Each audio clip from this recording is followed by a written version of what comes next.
Hello all welcome to the Bigg Boss fan page review. ఈరోజు చూసారు కదా promo.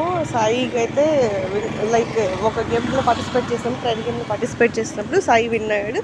Sai వంతు వచ్చింది. ఇప్పుడు ఎవరిని క్యాప్టెన్సీ కంటెండర్ టాస్క్లో 5 మెంబర్స్ ఉన్నారు కదా, వాళ్ళలో ఎవరిని ఎలిమినేట్ చేయాలనేది తను తీసుకోవచ్చు ఛాన్స్. అందులో తనైతే ఫస్ట్ దివ్యాని అనుకున్నాడు, బట్ దివ్య డిఫెండ్ చేసుకుంది. అందుకనేసి మళ్ళీ రీతుకి వెళ్ళాడు. రీతు డిఫెండ్ చేసుకుంది, మళ్ళీ దివ్యాకి వచ్చాడు యాజ్ పర్ ప్రోమో ప్రకారం. బట్ ఎవరిని తీస్తాడనేది ఎండ్ ఆఫ్ ద పాయింట్ అతని చాయిస్. సో ఎవరినైనా తీయచ్చు అకార్డింగ్ టు తన స్ట్రాటజీస్. ఎందుకంటే దివ్య ఇందులో చెప్పింది ఏం చెప్పిందంటే, చూసావు కదా వాళ్ళు వైల్డ్ కార్డ్స్ వైల్డ్ స్టంప్స్ని అని అంటున్నారు, నువ్వు వాళ్ళకే సపోర్ట్ చేస్తున్నావు. ఓకే సి, నేను ఆల్రెడీ క్యాప్టెన్ అయినాను, నెక్స్ట్ నీకు ఏమైనా హెల్ప్ వస్తే నేను చెయ్యను అనే విధంగా చెప్తోంది.